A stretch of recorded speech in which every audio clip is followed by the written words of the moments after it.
Ketika kita bicara mengenai musik tradisi, muncul satu pertanyaan penting. Apakah musik tradisi memang muncul dari komunal, dimiliki oleh masyarakat, dan hidup berlanjut dari generasi ke generasi di masyarakat tersebut?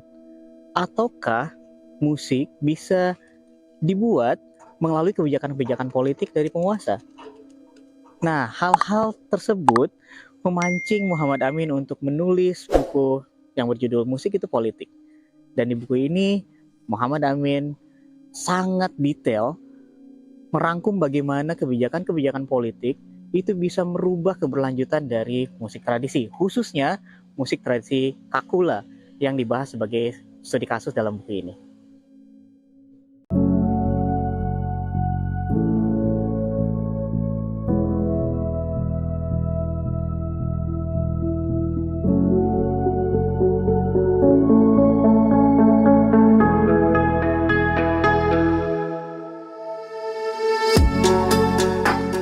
Kakula dalam tradisi musik Kaili di Sulawesi Tengah dapat diartikan sebagai sebuah instrumen musik ideophone yang terdiri dari bilahan gonggong kecil yang berderet dalam satu susunan nada tertentu sehingga dia bisa berfungsi untuk memainkan melodi utama dalam sebuah ensemble. Tetapi dalam pengertian lain yang lebih umum, kakula juga dapat diartikan sebagai sebuah ensemble yang terdiri dari instrumen kakula itu sendiri, lalu tambahkan gong dan juga dua buah gimba, yaitu semacam membranofon, kendang. Dalam perkembangannya, kakula tidak hanya hidup dalam tradisi sebagai bagian dari adat dan ritual semata, namun secara kontemporer, komposisi dan pertunjukan kakula berkembang dengan disponsori oleh kekuasaan di luar tradisi itu sendiri, yang terjadi akibat kepentingan politis. Maka muncullah istilah kakula nuada untuk menyebut kakula yang berfungsi sebagai ensemble dalam upacara adat dan kakula kreasi baru untuk menyebut kakula yang lahir dari kepentingan lain selain kepentingan adat, misalnya kepentingan politis.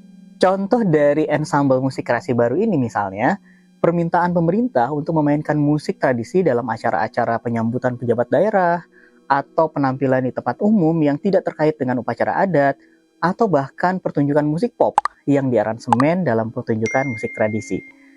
Adanya demand ini membuat para seniman tradisi harus menyediakan supply yang sesuai, sehingga menimbulkan komposisi kreasi baru dalam ensemble musik tradisi. Namun, dikotomi ini tidak semata-mata mempertentangkan kedua jenis kakula tersebut. Karena dalam studi etnomusikologi, kedua jenis musik tersebut bisa hidup berdampingan dalam masyarakat yang sama, meskipun dengan fungsi yang berbeda. Juga, kakula kreasi baru tidak bermaksud menggantikan kakula nuada dalam konteks adat masyarakat. Hanya saja, dalam konteks pencarian identitas musik tradisi, bisa terjadi kebingungan atas jenis musik yang mana yang merepresentasikan identitas musik regional. Dalam konteks Provinsi Sulawesi Tengah, apakah itu kakula nuada atau kakula kreasi baru? Pertanyaan-pertanyaan ini secara generik terjadi di hampir seluruh provinsi di Indonesia, terutama pada masa Orde Baru, di mana pemerintah pusat menginginkan setiap provinsi untuk mengidentifikasi jenis musik yang merepresentasikan provinsinya.